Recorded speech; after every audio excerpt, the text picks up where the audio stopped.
सुप्रभात विद्यार्थियों आपको पता है आप सबका स्वागत है आपके अपने YouTube channel Hindi classes NCERT and CBSE form मेधावी कौशिक पे। विद्यार्थियों, मुझे पूरी उम्मीद है कि आप खूब मन लगा कर पढ़ रहे होंगे और मेरा नाम मेधावी कौशिक है और मैं मांगड़ टाउन का रहने वाला हूँ। विद्यार्थियों, अपना व्याकरण का एक बहुत ही महत्वपूर्ण प्रकरण चल रहा था। वो कौन सा चल रहा था विद्यार्थियों? कारक व कारक चिन्ह। वास्तव में कारक के 8 भेद मैंने बता दिए थे और मुझे उम्मीद है आपने सभी वीडियो देखी होगी। आज मैं आपको बताया था अंतर। इससे पहले जो वीडियो बनाई थी उन्हें बताया था विभिन्न कारकों के मध्य अंतर। ये अपना टॉपिक चल रहा था, विभिन्न कारकों के मध्य अंतर। कारक चिन्ह कई बार एक समान होते हैं, एक जैसे होते हैं, लेकिन उनका प्रयोग बहुत ही समझ के साथ और बहुत ही गहराई के साथ करना चाहिए कि कहाँ कौन से कारक विभक्ति लगाए, कारक चिन्ह उस कारक का प्रयोग करें। तो इसी क्रम में विद्यार्थियों आज मैं बताऊंगा आपको कर्ण कारक और अपादान कारक में अंतर। क्या बताऊंगा विद्यार्थियों? कर्ण कारक और अपादान कारक में अंतर। कर्ण कारक और अपादान कारक दोनों का कारक चिन्ह क्या है? से है। कर्ण कारक और अपादान कारक दोनों का कारक चिन्ह क्या है? से है। क्या है विद्यार्थियों? से। कर्ण कारक और अपादान कारक दोनों का कारक चिन्ह क्या है? से है। क्या है विद्यार्थियों? से है। अब देखिए विद्यार्थियों, इनमें अंतर करने के लिए सबसे पहले मैं आपके सामने एक उदाहरण प्रस्तुत कर रहा हूं, जिससे आपको पता चलेगा कहाँ कर्ण कारक होगा, कहाँ अपादान कारक होगा। देखिए विद्यार्थियों, हम बस से पिकनिक गए। दादाजी गांव से आ रहे हैं। हम बस से पिकनिक गए। दादाजी गांव से आ रहे हैं। अब देखिए विद्यार्थियों, दोनों के अंदर ही कारक चिन्ह क्या लगा हुआ है? से लगा हुआ है। दोनों में ही कारक चिन्ह क्या लगा हुआ है? से लगा हुआ है। अब कहाँ कर्ण कारक है और कहाँ अपादान कारक है वो आपको देखना है विद्यार्थियों। जैसे हम बस से पिकनिक गए, तो बस यहाँ पे क्या है? कर्ण का मतलब मैंने क्या बताया था आपके सामने? कर्ण का मैंने मतलब बताया था साधन। कर्ण का मतलब क्या होता है? अगर आपने ध्यान से मेरी वीडियो देखा होगा तो मैंने बताया था कर्ण का मतलब क्या होता है? साधन। हम जिस साधन से क्रिया संपन्न करते हैं वो साधन वास्तव में कर्ण होता है। जैसे मैं पेन से लिख रहा हूं तो मेरा साधन क्या है? पेन है। तो पेन क्या है? कर्ण है। इस प्रकार से आप मोबाइल से पढ़ रहे हैं, आप यूट्यूब से पढ़ रहे हैं, तो पढ़ना किया है। माध्यम कौन सा है? साधन कौन सा है? इसे साधन कह दीजिए या माध्यम कह दीजिए विद्यार्थियों। माध्यम कौन सा है आपके सामने? माध्यम है आपके सामने यूट्यूब। तो यूट्यूब यहाँ पे क्या हो जाएगा? कर्ण हो जाएगा। इसी प्रकार से विद्यार्थियों अब इस वाक्य में देखिए, हम बस से पिकनिक गए। हम बस से पिकनिक गए। जाना क्या है? यहाँ पे देखिए गया। गया का मतलब यहाँ पे क्या है? जाना। ये क्या है विद्यार्थियों? ये किया है।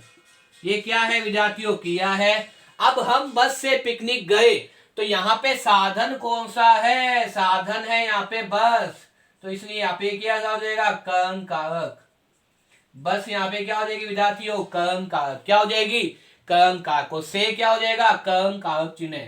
से क्या हो जाएगा? कर्ण कारक चिन्ह। हम बस से पिकनिक गए। देखिए विद्यार्थियों, कर्ण कारक का शाब्दिक अर्थ होता है, कर्ण का शाब्दिक अर्थ होता है माध्यम या साधन। हम क्रिया किस माध्यम के सहायता से पूर्ण कर रहे हैं, किस साधन के सहायता से काम को पूरा किया जा रहा है, वो साधन वास्तव में कर्ण कहलाता है, जिसे हम कहते हैं कर्ण कारक। हिंदी के अंदर माध्यम कह दीजिए, साधन कह दीजिए, क्रिया कार्य होने का बोध कराता है विद्यार्थियों। तो हम बस से पिकनिक गए। गया है मतलब जाना भी किया है, पहुंचना भी किया है, लिखना भी किया है, पढ़ना भी किया। आपको पता है सब क्रिया के रूप है।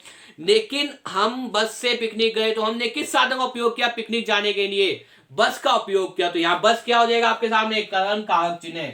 यहाँ बस क्या हो जाएगा? कर्ण कारक हो जाएगा। और से यहाँ पे क्या हो जाएगा? कर्ण कारक चिन्ह। से यहाँ पे क्या हो जाएगा? कर्ण कारक चिन्ह। अब देखिए विद्यार्थियों, दूसरे उदाहरण की जहां तक बात करें, अपादान। अपादान का शाब्दिक अर्थ क्या होता है? अलग होना। अपादान का शाब्दिक अर्थ क्या होता है? अलग होना। मैंने पहले ही बताया था अपादान का अर्थ क्या होता है? अपादान का अर्थ होता है अलग होना। यहां अपादान कारक के अंदर जब हम से का प्रयोग करते हैं तो निस्संदेह वो वस्तु क्या है? अलग हो जाती है। जैसे मार्कर में हाथ से छूट गया ये मार्कर में यहाँ से छूट गया तो मेरे हाथ क्या हो गए, खाली हो गए। तो यहां से क्या है, अपादान कारक है। पूर्णतः अलग होने का भाव, पूर्णतः अलग होने का भाव कहां दिखाई देता है, अपादान कारक में दिखाई देता है विद्यार्थियों। तो अपादान कारक का मतलब क्या है, वो वस्तु उस समय वहां नहीं रहती जहां हम अपादान कारक का प्रयोग करते हैं। जैसे उदाहरण देखें विद्यार्थियों, दादाजी गांव से आ रहे हैं, दादाजी गांव से आ रहे हैं। अब देखें विद्यार्थियों, दादाजी गांव से आ रहे हैं मतलब आ रहे हैं, आना भी किया है। तो यहाँ पे देखिए आना किया है, आ रहे हैं, वर्तमान काल है ये वाक्य में। लेकिन अब देखिए गांव से आ रहे हैं, तो यहाँ पे से, यहाँ पे क्या हो जाएगा, अपादान कारक चिन्ह हो जाएगा, क्योंकि अब दादाजी गांव में नहीं है। अब वो क्या है, गांव छोड़ चुके हैं, गांव को त्याग चुके हैं, गांव से अलग हो चुके हैं, इसलिए यहाँ पे कौन सा कारक है, अपादान कारक है। दोबारा देखिए विद्यार्थियों, दादाजी गांव से शहर आ रहे हैं।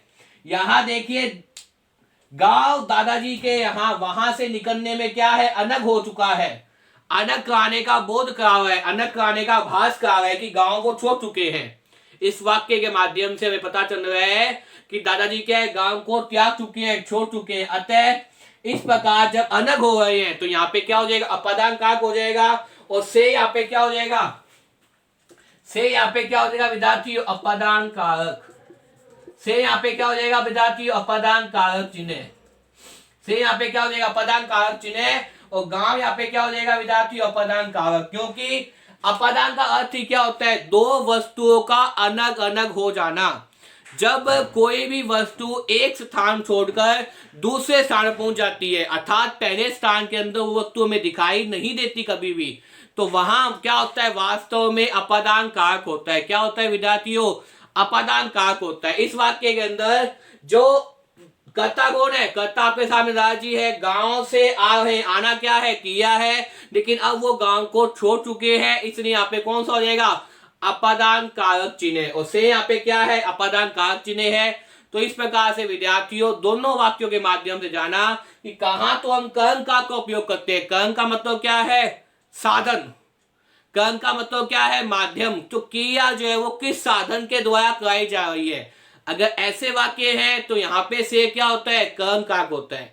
लेकिन कुछ ऐसे वाक्य होते हैं जहां क्या है, जहां पूर्णतः अलग होने का भाव दिखाई देता है, तो वहां अगर हम से का प्रयोग करते हैं तो वहां से क्या कहता है, वहां होता है से अपादान कारक। वहां से क्या होता है विद्यार्थियों, अपादान कारक। मुझे उम्मीद है विद्यार्थियों इस वीडियो को देखने के बाद में आप लोग कर्म कारक और अपादान कारक में अंतर को समझ गए होंगे कि वास्तव में हमें से का प्रयोग कहां कहां करना है। अगर माध्यम है, साधन है, तो से कहां होगा, कर्म कारक में जाएगा। अगर पूर्णतः अलग होने का भाव है तो से कहां जाएगा, अपादान कारक में जाएगा विद्यार्थियों। तो विद्यार्थियों अगर मेरे द्वारा बनाई वीडियो आपको पसंद आए तो इसे लाइक कीजिए, कमेंट कीजिए और शेयर कीजिए विद्यार्थियों। और खूब मन लगाकर पढ़िए, चैनल को सब्सक्राइब कर लीजिए ताकि प्रश्न पेपर में गलत न हो। धन्यवाद।